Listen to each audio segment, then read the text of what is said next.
Welcome to the Sweet Science of Fighting podcast. Today we have Andy Marley. Welcome, Andy. Hi, thank you very much for having me. No, thanks for coming on. You're well recommended by our guest last week, Andrew Usher. So had to bring you on here. But do you want to maybe provide a brief background about yourself and kind of what you've been doing within the research area? I got my first degree at Dundee University and I was in sports biomedicine. Then I moved on to Abertay to do strength and conditioning as another undergrad. Then I did a master's in applied sport and exercise nutrition down in Oxford Brookes before coming back up to Dundee to do my Ph.D. where I looked at giving high dose vitamin D to combat athletes to see if that had any kind of influence in their aerobic and anaerobic exercise performance. Now I'm lecturing at Abertay, so they've not got rid of me just yet. And I'm teaching on strength and conditioning modules and physiology for obesity and disease modules and some exercise physiology as well. Nice. Hoping to do Very some well bit more rounded. stuff in nutrition as well. Awesome. Awesome. So let's dive down the supplement route because I haven't actually had anyone on to talk supplements yet. So this would be perfect. And obviously your research was in vitamin D. And Yeah. it's an interesting one because I don't know if it's still a trend. There was a big trend where people were taking vitamin D all the time. Maybe it was a decade ago. It was kind of like one of those supplements that everyone was recommending. Now, yes, it's kind of recommended, but not so much. The high dose stuff is interesting as well because I've heard conflicting people say, high dose vitamin D, probably not the best idea. You should only stick with maybe the 2,000 IUs. But then there's people that are also saying, high dose vitamin D, especially if you're deficient. So to maybe start with, I guess, let's just start with maybe high versus low dose vitamin D. Why would you do one or the other? And then we can go into some of the, I guess, the changes within performance. Well, I suppose the lower dose stuff, that comes from the Institute of Medicine's recommendations where they say that you should be having 50 nanomoles per liter of vitamin D in your blood, and that's sufficient. And reality is that we actually have effects which are genomic and non-genomic from much higher doses of having vitamin D in the blood. Those lower doses tend to be more associated with stop you getting rickets and improving bone Mm, health. But vitamin D has a whole bunch of other effects that it does because it directly affects the transcription of over 1,000 genes in your body. So some of them will be beneficial for performance, some of them will be beneficial for health, and there seems to be different cutoffs for when different mechanisms become activated. okay. And I think for it also depends on where you live as well. So Yeah. in Dundee, so we're at 57 degrees north, where we get next to no sun at all. In fact, we don't actually make any vitamin D between about October and May from our skin. So from exposure to UV radiation. And for people who are living in latitudes where they don't get a lot of UV exposure, then I would suggest higher dose. If you're living more in towards the equator, then you could probably get away with supplementing with a lower dose to get the same effect. But what's Mm, important is getting your plasma vitamin D levels up to this optimum. Now that's up for debate as well. We don't really have any solid consensus on what is an optimum vitamin D status, and it has to be kind of dependent on the person and where they reside. okay. So I So, tend to up in Scotland. I'm more lean towards a high dose, um, but mainly because I tend to get 50,000 IU's in one go once a week, not every day, but one go once a mm, week because and I know many other people they suck at taking things every day. It seems to be easier for people to take things once a week rather than trying to go try and take 4 to 5,000 IU's a day. That's the other option. That's perfectly fine as well. gotcha. So, if someone maybe wanted to test themselves and their vitamin D levels, I'm not sure what the recommended range is, but are you saying there that potentially that recommended range, I guess, may not be optimal or might be lower or higher than it should be?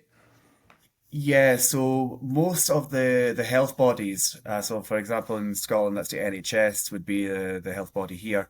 They will, if you feel like you're deficient, they will test for it, but they'll use the Institute of Medicine cutoffs, whereby Okay. less than 30 nanomoles per liter is seen as deficient, 30 to 50 is insufficient, and 50 is sufficient.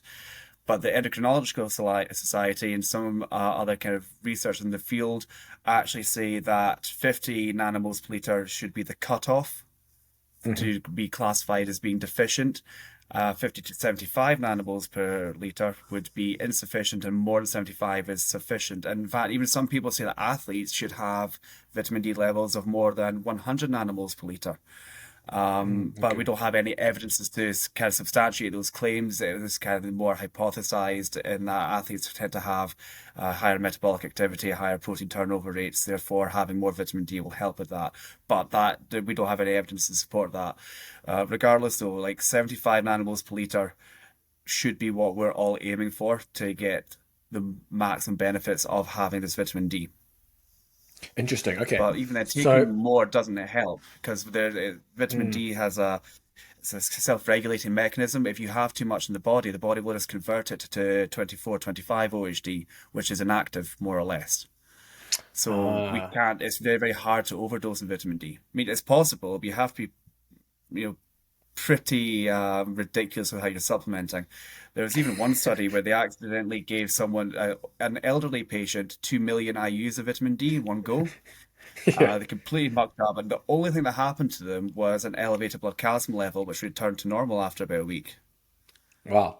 Okay. Yeah, I was So going to ask you about any relatively safe. long-term effects of high dosing vitamin D, but sounds like it's relatively safe. But how does skin color affect the dose? Are you needing to increase the dose above that? I guess I think that 50,000 IU sounds like kind of a regular, I guess maybe place to start regarding dosage per week. Does that change regarding skin color? Well, with regards to skin color, again, it depends how much UV exposure you're getting.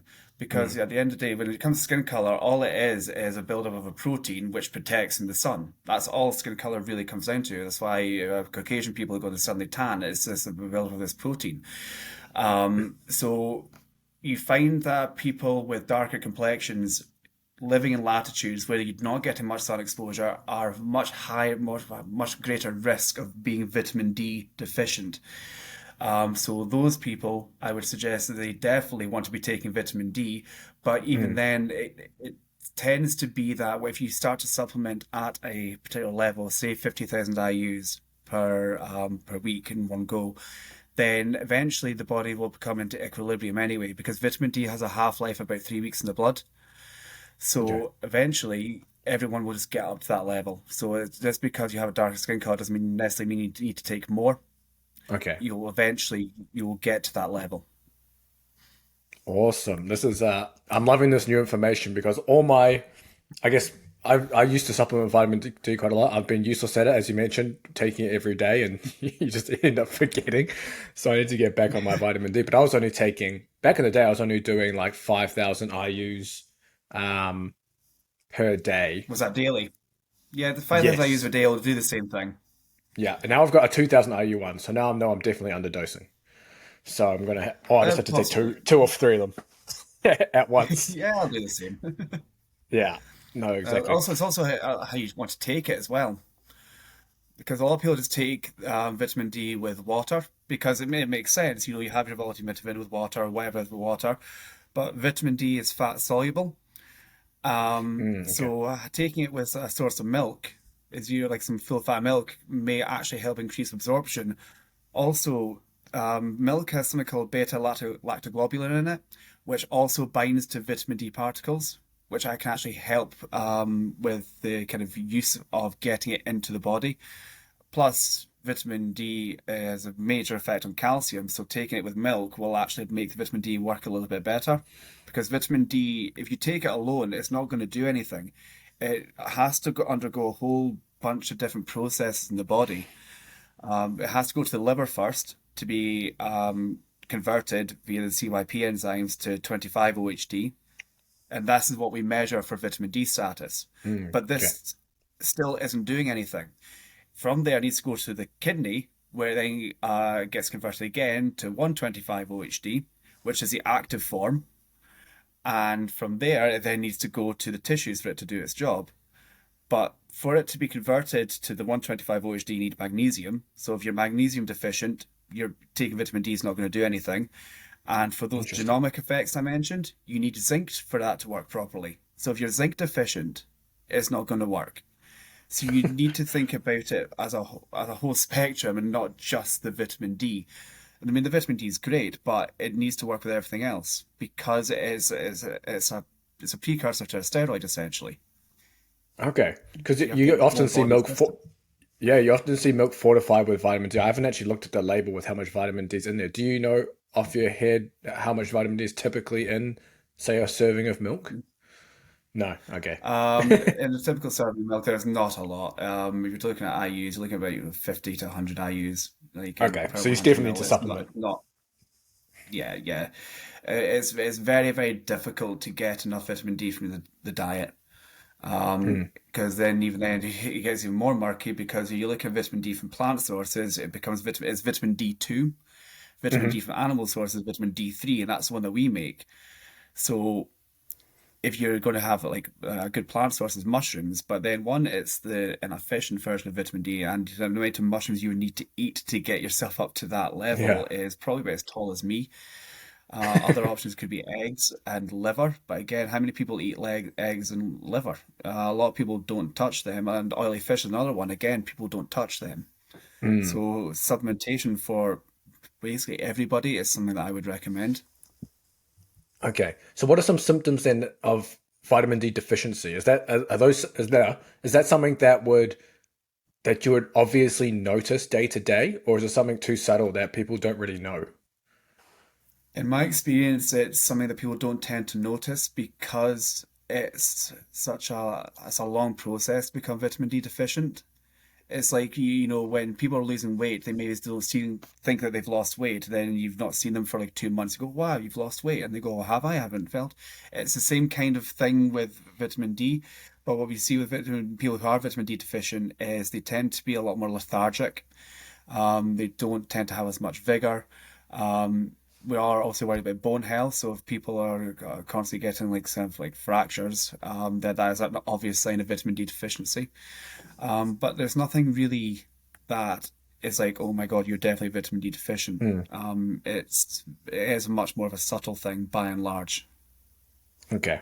So let's dive into some of your research around vitamin D and performance. So you've done a couple of studies around aerobic and anaerobic, I guess, performance within various tests. Do you want me to dive into some of the results of those studies and kind of maybe some of the methodology around how you were dosing the vitamin D and what you were looking at?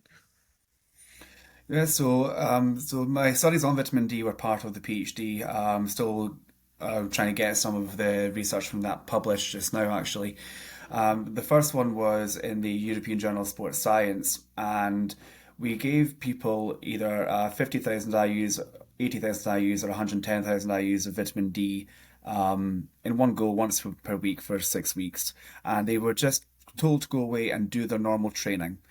So we got training diaries, we got food diaries, so we could see exactly how much of the zinc, magnesium, calcium, omega 3, vitamin D that they were taking in from the diet.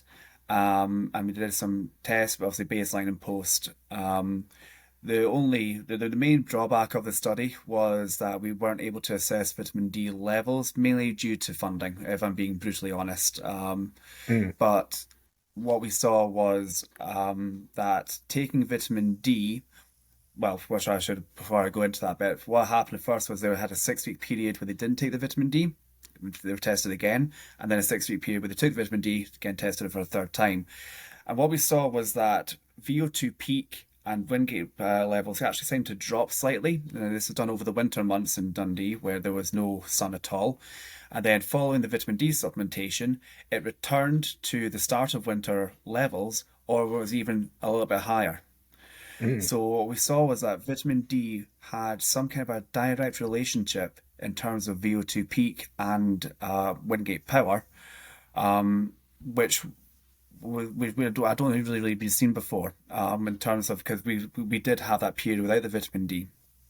Um, and we think it's probably something to do with there's a whole bunch of reasons. One of them being increased calcium sensitivity. So if you take vitamin D, it's been hypothesized that it allows greater calcium to be taken into the muscle and also potentially increased calcium release from the sarcoplasmic reticulum. More calcium released, more cross bridges can form, therefore more muscular force can be produced. But we also think that it has something to do with mitochondrial function, because vitamin D, one of the genomic effects of it is it directly regulates the expression of the proteins which are needed to create mitochondria. So this is then potentially then allowing more oxygen to be utilized to replenish ATP, therefore increasing VO2 peak. And another mechanism is that vitamin D potentially has a direct influence on either the red blood cell count and the quality of the red blood cells. That's one of the kind of main things that we looked at. So we saw that taking vitamin D actually increased hematocrit and potentially has a slight reduction in plasma volume, meaning that we can get more oxygen saturation into the arteries. It's because it's oxygen transport is the rate limiting factor for measures like VO2 max and VO2 peak. So if you can get more oxygen transported, therefore you can utilize more oxygen, coupled with more efficient mitochondria, and more mitochondria mean we can improve aerobic performance. So that was the first study. And then the second study that's been published was combining it with sprint interval training, because we love sprint interval training at Abertay. It's very much our jam. And again, vitamin D had an additive effect to the sprint interval training. Because I think the sprint interval training has a lot of complementary mechanisms to vitamin D. So sprint interval training can also increase calcium sensitivity, can increase neural output, neural drive, all of which can increase power. Sprint interval training can increase VO2 peak and VO2 max. Then you combine that with vitamin D, again, people who are potentially insufficient or deficient up to more optimal levels can then allow greater training to occur, which then allows better adaptations, therefore increasing overall fitness parameters. So Damn. that Okay. I think it's a really interesting thing. And the other study which we're trying to get published just now was looking at hill sprints and battle ropes in the summer, combined with vitamin D. And again, we saw that vitamin D had a beneficial effect in terms of reductions in power loss during repeated sprintability tests, and increase in power throughout each sprint and repeated sprintability test, as well as increasing strength. We also added to that, where what we did was we got the smokealyzer that can tell how much carbon monoxide is in the breath. We found a paper that seems to suggest that if you know hematocrit, hemoglobin, and carbon monoxide levels, you can predict the lifespan of the red blood cells. And what we've seen is that vitamin D seems to have a protective effect on red blood cells. So they weren't dying as quickly. Whereas following sprint interval training, we saw a reduction in red blood cell lifespan. So it seems to be definitely some kind of protective effect in terms of the red blood cells that vitamin D is exerting. Before getting back to the podcast, I want to let you know there's a link down in the description for the Swedes Art of Fighting underground community. You can get all the help you need for your combat sports training. You get every single Swedes Art of Fighting training program, online course, and you get access to a range of coaches within the private Discord community. So go check that out, and back to the podcast. Wow, okay, so sprint interval training plus vitamin D is like the ultimate stack. It's really, really good. Like, if you are deficient, then you're doing yourself a disservice. So you're not going to be getting all the benefits you can from your sprint interval training. Whereas if you're sufficient, then you're going to be maximizing the benefits you can get. So you mentioned with the study you're looking to get published, they were doing hills and battle ropes in the summer. So they were doing them outside Yeah, in the sun as well as supplementing with vitamin D? yeah. Okay, is that something you would And this is recommend what for people to take vitamin D during the summer if they are maybe outside a lot still, just as like an insurance? I don't think it would be a bad thing. Okay. There was a study in 2007 by Blinkley, and they saw that 51% of people who had a high score for sun exposure were vitamin D deficient. Okay. So there seems to be a lot of individual variability there. So what are people doing? What are they wearing when they're going outside? how much time do they, or the work time they spend outside, how much sunscreen do they use, how much is exposed while you're doing exercise outside even. Mm, Often combat athletes, as you'll know, they'll have like hoodies and trackies and hats on. So even if they are outside in the sun, they're not going to actually be getting any UV exposure really, apart from on their face, which isn't enough. So it okay, definitely wouldn't be a bad thing. Maybe gotcha. reduce your dose slightly if you are concerned, but overall, you can take this all year round. Perfect. That's awesome. So the recommendation then would be 50,000 IUs per week. You can either do Mhm. split that into daily doses or you can split it into one dose per week. And that should be enough to bring you to those optimal levels to see performance benefits down the road. Yeah, absolutely. If you're doing it daily, obviously your total weekly dose of vitamin D will be a bit lower because when you take one large dose of that, some of it will be excreted in the lipoprotein fraction. If you're taking a smaller dose daily, like say 4,000, 5,000 IUs a day, which still wouldn't add up to 50,000 throughout the week, you'll get the same benefits. So it depends what Perfect. you prefer to do. For me, I suck. I forget to take things all the time. Like I'm asthmatic. I barely take my inhalers. I always forget. So for me doing it once a week, as long as I get it done in the week, it seems a lot easier for me to do. Okay. And then you should take that with a meal with fat in it. Um, Either have it with a meal, so either with a breakfast or a nighttime part of your dinner, or take it with some kind of full fat milk. Because the Okay. important thing is to, one, if you're going to have it with a meal, have an actual meal, with vegetables and pulses and meats and all that kind of thing, because that's going to give you the zinc, magnesium, and potentially the calcium as well that you need to get the vitamin D to be working properly. If you don't have those things there, you can take as much vitamin D as you like, within reason, of course, but it's not going to have all the same effects. Okay, perfect. And I wanted to jump down the zinc and magnesium route because I guess there are often supplements that are push for people to take, but let's start with magnesium. There's like, I don't know, five different types of magnesium you can get. Um, Dosages range. So do you want to maybe just jump into, okay, which someone's going to take magnesium? How much would you recommend someone take?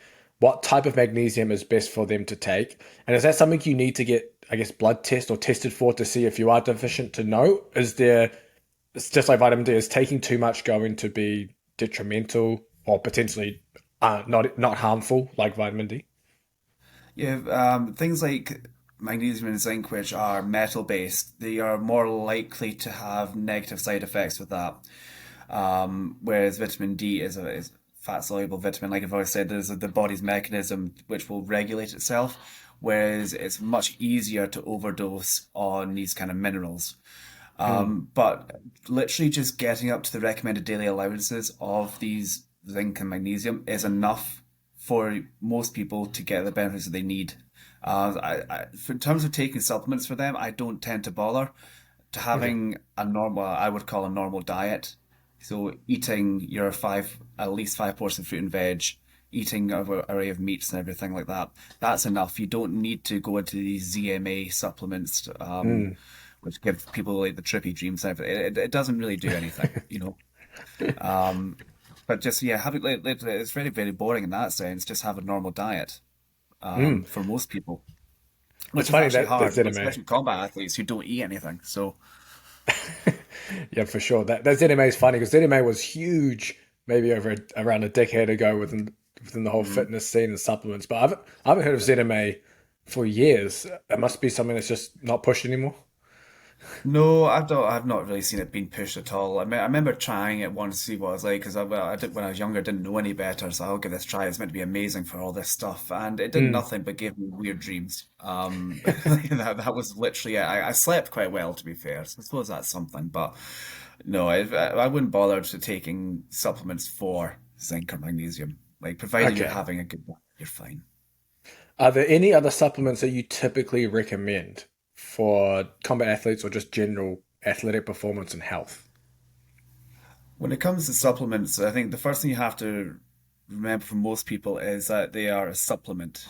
Which I know it's a stupid thing to say, but a lot of people they will just buy whatever is being pushed on Instagram whatever like the massive guy at the gym's been taking, regardless of the fact that he's pumping loads of, D-ball and tests into himself. They think, oh yeah, if I take this creatine, I'll look like that. I was like, no, you won't. You need to have a lot of syringes to look like that. Um, so the first thing is, are you getting enough from your diet first? I think Graham Close wrote a good paper on it. It was the food first, but not food only approach. And I have to say, I do agree with it. If you are able to get everything you can from your diet, then you don't need to supplement. However, because we can't get enough diet of vitamin D from the diet, and we often don't get enough from the sun, that's something that's worth supplementing. Omega 3 is another one. Most people don't eat enough oily fish, and if you were Mm. to eat enough oily fish to get all the benefits of omega 3, then I'd also then be worried about mercury poisoning. So omega 3 is something I would recommend. Beta alanine, again, is something else I like to recommend to people. It definitely doesn't hurt, and you do get beta alanine from meat, but again, especially combat athletes, they don't touch a lot of red meat a lot of the time, especially when they're coming up to fight camp. Mm. So that's it's something. The only problem with that is you get the tingly fingers and the face and everything. A lot of people Yep. really don't. I hate it, but I do recommend it. I would love to be able to recommend creatine to athletes because I think creatine it definitely won't help, won't hurt in terms of joint health. You're getting more water retention. That could only be a good thing uh, for joint health. But then when you come to make weight, that then becomes a problem. Also, the other thing with creatine is obviously 30% of people don't respond to it anyway. Mm. So we have to again look at the diet. Are you getting enough red meat? Then you don't need creatine. Um, if you're a combat athlete, do you need creatine? Well, probably not. I'd be worried about making weight at that point, especially if you're quite far out from your weight class. But my three main ones are probably beta alanine, vitamin D, and omega 3. Nice. Let's go down the omega 3 route. Because again, I have my fish oils here, but I always forget to take them each day. So, Yeah. how much? So I think people get confused when they look at the fish oil bottle because they look at the bottle and they say, "Oh, it's 1 gram," but it's not actually 1 gram of fish oil because there's the EPA DHA value you need to look at in the bottle. So you'll maybe dive into what people should look for on the label when they're looking at the EPA DHA values versus the capsule size, and then just general dosing recommendations around that. So the first thing you want to do is like have a look at how much oil is in the capsule or per 100 grams, whatever it is, and then have a look at how much EPA and DHA is in it. And then from there, you'll see how much filler oil there is. And this is a big thing. Often, a lot of these supplements, especially the cheaper ones, have a lot of this filler oil, which will do nothing. Mm. And if anything, it may actually negatively impact your health. It'll probably not make you work as efficiently as it could do. So you are looking to try and get capsules have as much actual fish oil as possible. Um, in terms of dosing, for me, I tend to take about 2 to 3,000 milligrams of omega 3 per day. And that seems to Mm. work Yeah. quite well for me, which is kind of much standardized for most of the research anyway. Um, Taking any more than that might give you some gastrointestinal problems. Taking any less than that, it probably won't get all the full benefits from that. Um, and interestingly, omega 3 combined with vitamin D might actually help with red blood cell deformability. So what I mean by that is whenever the blood's going through the vessels, it has to kind of merge its way through like that. So Mm. there's a bit of flexibility. If you take omega 3, that can actually help with the red blood cell deformability. Combine it with vitamin D might actually help that as well. Oh well. So again, so you see again that these supplements, they're all interacting with each other to have some kind of effect in the body. And I think this is where a lot of people kind of go wrong is they look at a supplement in isolation and they don't necessarily think about how it's interacting with other foods that they're eating, how it's interacting with their Mm. training, how it's interacting with their sleep. So it's another reason why omega 3 is included in my um, top three that I would recommend. Nice. Okay. No, that's good. So yeah, most people listening, I think if you've looked at a average bottle of fish oil, it'll be like a 1 gram capsule with like 180 milligrams EPA, and then like 120 milligrams of DHA, and it's only 300 milligrams in a 1 gram capsule. So you got 700 milligrams of soybean oil or whatever other cheap oil they throw in there. Whatever pump that they've made, yeah, because a lot of these Yeah. things are mass produced and they're for cheapness, which is a big Mm. problem. And because it's often done so cheaply to try and make a profit on it, it's actually negating the quality of what it is people are taking. So Yeah. obviously over here we've got Holland and Barrett. So never buy your omega-3 from Holland and Barrett, which is like the big health food shop, because it's just cheap and crap. It doesn't do anything. Always Yeah. try and get it from good sources if possible. Yeah, it's funny because if you were going to take 2 to 3,000 milligrams of EPA DHA on a 300 milligram capsule, you'd be taking like, what is it, 6 to 10 capsules, which is 6 to 10 grams of total fat, with 70% of it coming from another random oil source. So you're kind of just mixing it all up. Yeah, and that can, and then people say, "Oh, I've got an upset stomach." I'm like, well, that'll be why, because your body is just going like, well, what's going on here? You're basically just taking pure fat. It's like drinking olive oil at that point. Mm. So it's going to get rid of it. Nice. And then I wanted to get your take on multivitamins as well. I think people use it as almost like a catch-all dietary food insurance. Is that something you would ever recommend someone to take? Is there value in taking a multivitamin? And if so, if not, is there something they should look for with the multivitamin, which is one is better than the other? So again, for most people, I would tend to say they don't need them if you're having a good diet. If you're having the minimum of five portions of fruit and veg a day, etc., etc., etc. Um, when it comes to, you need to be looking at, for example, vitamin D. Like the vitamin D in multivitamin is next to nothing. It's nowhere near Mm, enough. Also have a look at the amount of caking agents that you've got. A lot of these things, they'll probably interfere with the ability of the gut to break everything down into like the food matrix to then actually absorb it. So most multivitamins, because they are basically these capsules which are mashed together, you're not mm, actually getting anything from them. If you are going to be taking a multivitamin, and for some people that might be okay. Like again, I have seen, I don't recommend it, but I have seen people who are on very low calorie diets who are basically only having protein shakes. Again, that's often to try and make weight for matches. They will take multivitamins to try and help their health. Obviously, I would never ever recommend that, but I've seen it. If you are going to be taking multivitamin, then you're better to use the capsules, which actually will dissolve and have the various vitamins and minerals in a powder form within the mm. capsule itself. Unfortunately, people don't like these because they're expensive.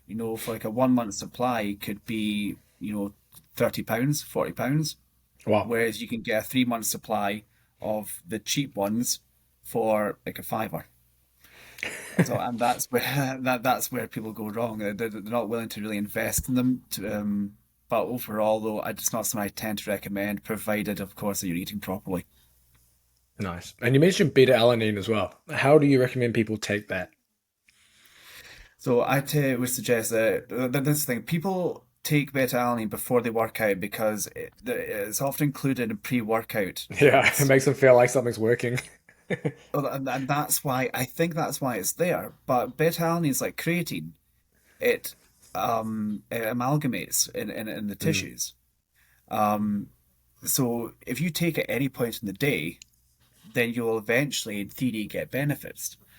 Now, I think the research beta alanine is a bit lacking just now because I think the idea being is that, well, beta alanine, you take it and then it gets absorbed to the tissues, it becomes carnosine, and then that helps with muscle buffering. But the thing is, this idea of muscle buffering, like, I don't believe that hydrogen ions themselves are all that big in fatigue. It's more about the accumulation of inorganic phosphate that causes fatigue.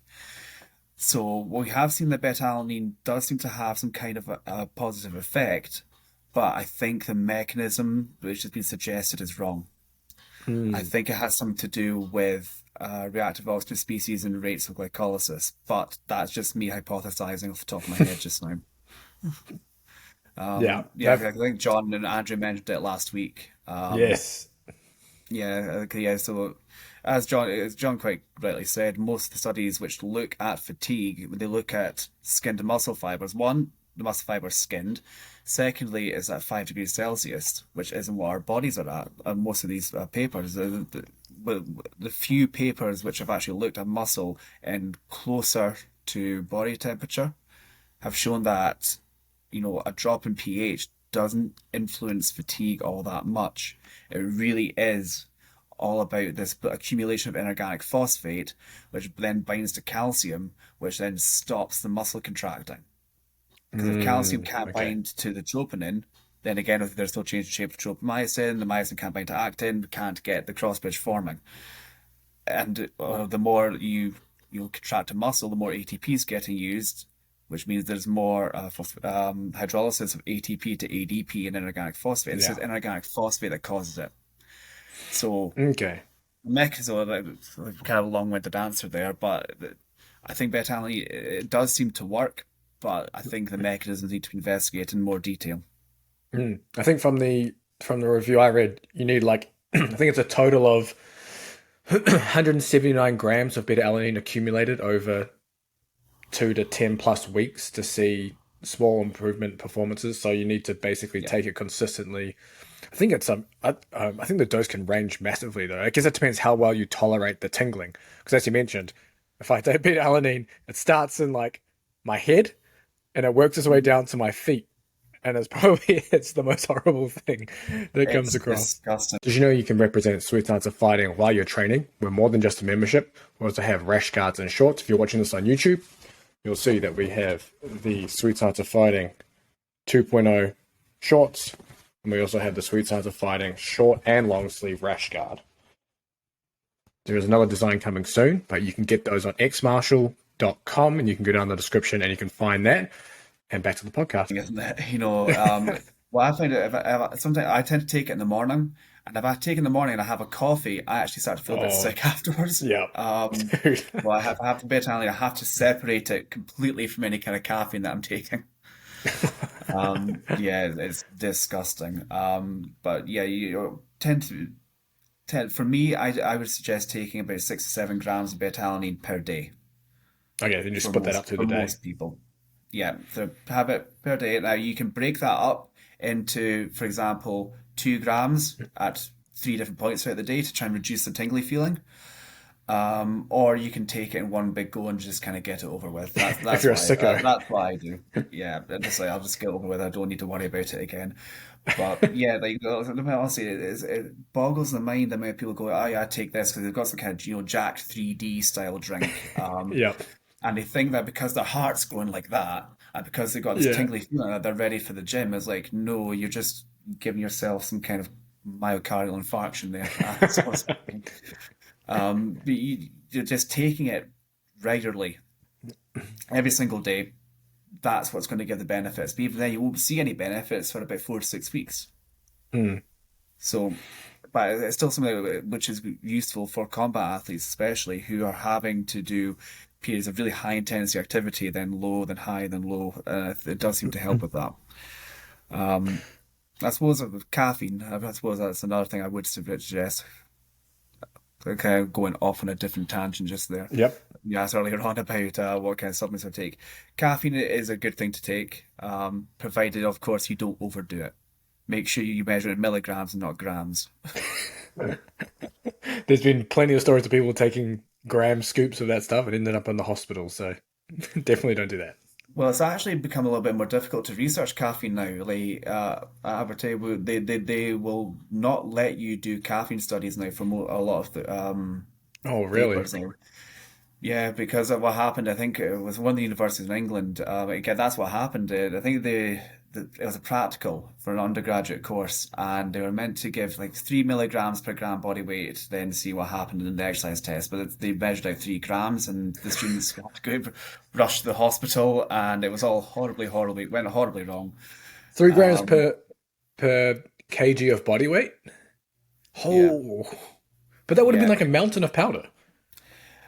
I don't know what they did. I don't know how they managed it, but they They did it really, really badly. And like I said, the students were probably drinking and going, I don't think this is right. But they had to get rushed to the hospital. I think they almost died actually.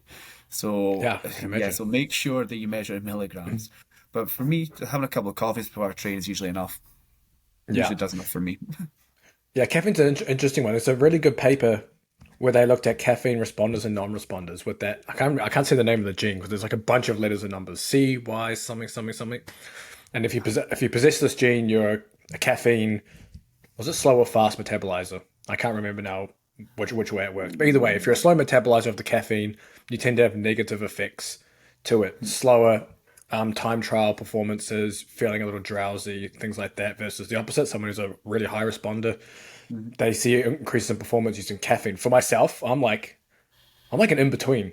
Sometimes I don't know because if it depends how much I take. I think because then sometimes I'll feel tired after taking it if I have too much. I guess, but I guess that another way to offset it is using L-theanine, right? They have like a For a second, synergistic I've got effect. roadworks outside. No, you're good. L-theanine as another, I guess, as a synergistic effect with caffeine to help bring yourself down and remove the jitteriness. Like I'll use that sometimes as well to so I don't feel so anxious after a monster or something. Well, and that's the thing, though, is understanding how these different foodstuffs and supplements work together to give you the goal that you Mm, need. I think it's very, very often, even in people who I know who are registered nutritionists, or sports nutritionists, or whatever you want to call themselves, they look at the supplement in isolation very, very often. They don't think mm, about how it interacts. I think that's going to be a relatively big thing in sports nutrition research coming up soon is how do these other things interact with each other? Because mm. at the end of the day, we're living beings. We don't take things in isolation. Yeah. We eat meals. So what we do is we try and figure out, if I give you this chemical, because that's all sports nutrition is. You're giving people chemicals, you're seeing what's happening to them. If I give you this chemical, what's happening? And you're trying to isolate it as this chemical is doing the thing. But he said when in real life, that's not how it works. Like you have meals. So as I think it's important to now moving forward, look at ways of right. So we see that caffeine works. Okay, it doesn't work for these people, but maybe if we took it with this, then it'll work for these people. Or we've got vitamin D, so it's not working, so we have to take with this other stuff. Beta alanine. Okay, so it doesn't work for these people. Maybe if we took it with this will increase the potency of it. I think that's going to be the way to start looking at the interactions between different supplements. Mm. Will be quite important in the future. Interesting. You also we briefly touched on creatine as well, and you mentioned about responders and non-responders. I'm definitely a non-responder. I've been taking it for 10 plus years. My body weight doesn't change whether I'm taking it or not. Nothing. But what's your I don't know. What is the current consensus or your theory around why someone would be a non-responder? Is it just dietary related, or is it maybe dose related? Because 5 grams, 3 to 5 grams, is kind of like the dose prescribed, regardless of the size, gender, whatever it is. Is there some? I don't know. Is there something where maybe different people need to take more creatine, less creatine, or is it just because once you've reached that kind of threshold within your diet, it doesn't really matter? The people have different amounts of creatine that they can store in their tissue. Mm. And if you have a diet which is high in red meat, then you're probably not going to have any real benefit from taking creatine. Whereas if you're a vegan or vegetarian, then taking creatine would probably be a good thing for you. Yeah. So I do think there's a highly individualized response, and which is all related to the physiology of how much you can actually store. And then secondly, what is your diet composed of? I know myself, Mm. I don't eat all that much red meat because I can't be bothered cooking it half the time. I usually just shove fish in the microwave, and that's usually me quite happy with Fish in the that. microwave. Oh yeah, yeah, absolutely. I am that lazy. You know what that reminds me of? There's a dude. I love watching full day of eating videos. I don't know if I mentioned it on this podcast before, just on YouTube. And there was this fitness dude, and he was like, he's just got so sick of eating his food, he would put rice and fish in a blender and blend it and then drink it as a shake. Okay, I'm not that bad. No, no, I think Oh my favorite one man, was the fish and the rice cake guy. Do you remember him? yeah, yep. I know That what that he's meme doing is now. crack up. I don't think much. Probably not, no. Oh man. But yeah, back to the creatine as well. So different people, I guess, store it differently. What's your take on some of the creatine research outside of performance? Because creatine's kind of been linked to potentially as like a cognitive, I guess, protector, protecting against other things like that. Is any of that evidence strong enough to kind of go down those roads? At the moment, for me, no. I've seen, some papers they say if you're concussed or you have some kind of traumatic brain injury, that brain creatine levels will plummet. But um, I haven't really seen anything yet which convinces me that taking creatine will then help with, for example, traumatic brain injury. Mm, Um, because it again, it doesn't really seem to make sense to me. When you take creatine, most creatine is obviously stored intracellularly. So why then would be taking creatine after the injury's already happened, then help with recovery from traumatic brain injury? It doesn't seem to make sense. I think, in my opinion, what seems to happen is that you have a traumatic brain injury, the body goes into shock, when in other words, everything starts to like move straight away to try and go, what's happened? Put quite simply. Which then means that will then have the drop in, basically phosphocreatine because the body is trying to return itself to homeostasis very, very quickly. Doesn't necessarily mean that creatine itself will have some kind of an effect mm. whereby we can increase our recovery rates. Um, it's At the moment, I put that field of thinking in the same field as like the CBD supplementation. Um, Well, let's go down that road. it doesn't make sense. Yeah, let's go down that road because CBD is probably probably in the combat sports world. That's probably where it's that, and maybe CrossFit is probably where its biggest markets are right now within sports. Do you want to maybe dive into some of the more, I guess you say, I'll call it dodgy. Let's just call it dodgy. Maybe claims around CBD. People will say it helps with sleep, helps with recovery, etc., etc. Why or why not does CBD do or not do that? So, so we do have a cannabidiol system, and the thinking was that you take some kind of CBD, that it will then interact with the system, therefore having positive physiological benefits.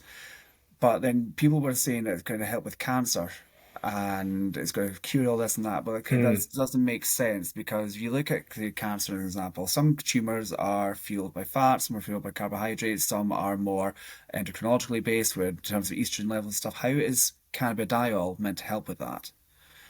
There's no pathways I can think of which directly relate them all. It doesn't seem to make sense. People are saying it helps with recovery. Now, when you look at recovery, we think of peripheral fatigue and central fatigue. So the closest thing I could think of is that you took cannabidiol as might maybe help with central fatigue. But even then, the thing which has the kind of effects in the brain is the THC, which has been removed from the CBD oil. mm, So how is cannabidiol meant to influence things like serotonin and dopamine signaling in the brain, which is the kind of hallmarks of central fatigue, when you've removed the THC? Um, Again, physiologically, it doesn't make sense. Um, Also, I'd be very much against it because where's all this THC getting? Well, not THC. Where's all this CBD getting made? Can you guarantee that the THC has been removed? If you get drug tested, yeah. why do you say, "Well, I took a CBD supplement, like from CBD or us down the road"? Like, well, it's not been batch tested. It's not been informed sport tested.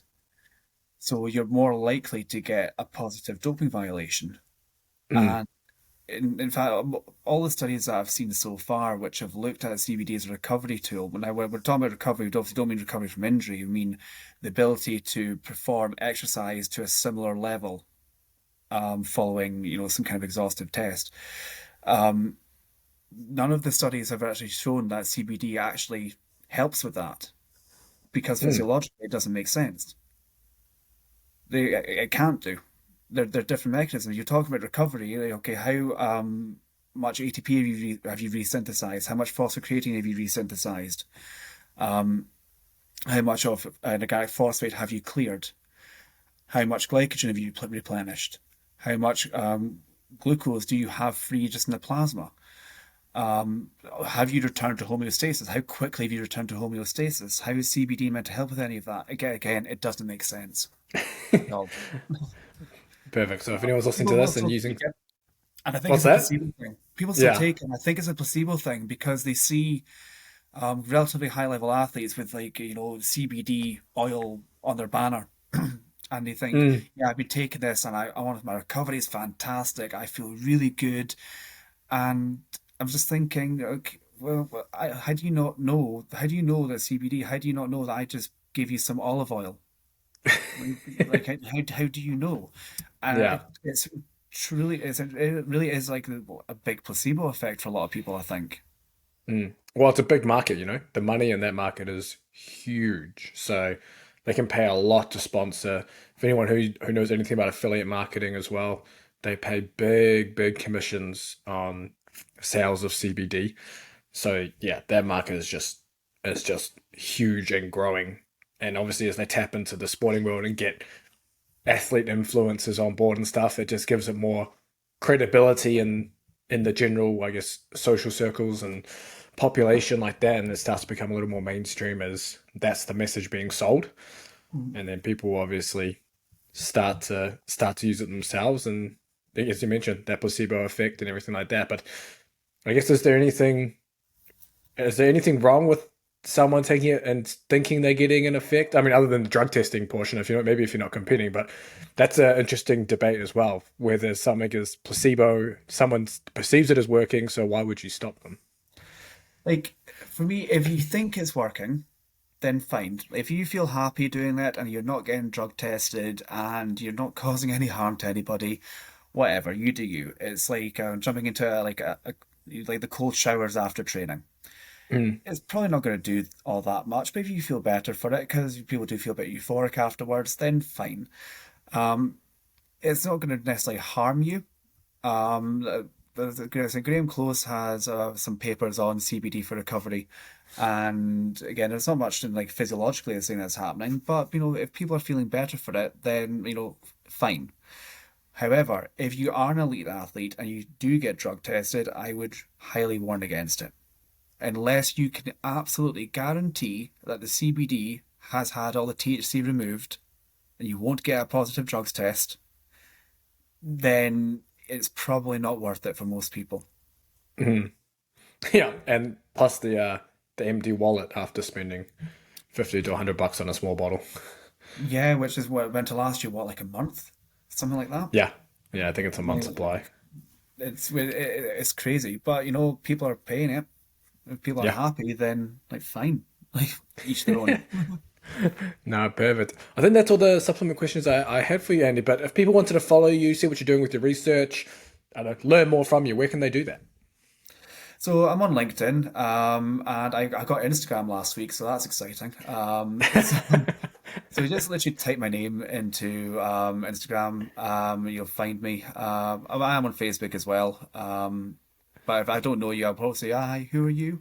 Um, I will try and I'm trying to be a bit more active on these kind of things. So I'm going to be posting up into the Facebook groups like the NSCA stuff, Yeah. the Combat Sports Education page, places like that. I am on the Abertay research thing as well. Not that I check it all that often, but I am there. But no, yeah, LinkedIn is probably the official way to go about it. Yeah, Perfect. or just drop me an email. I'm more than happy to answer any questions. If anyone does have any questions, wants to disagree with me on anything, then that's totally cool. That's a good thing about science. It's very self-regulating. I like to Oh think. yeah. As soon as something comes out, you people can disagree with you, and then if they prove you wrong, then like okay, fine, fair dues. Hmm. Yeah, I quite like it that way. But yeah, just however you want to get in touch with me, feel free. Perfect. And we'll throw all those links down in the description anyway when we upload this in the podcast format in a couple of weeks. But thanks for coming on, Andy. I really appreciate it. No, thank you so much again for having me.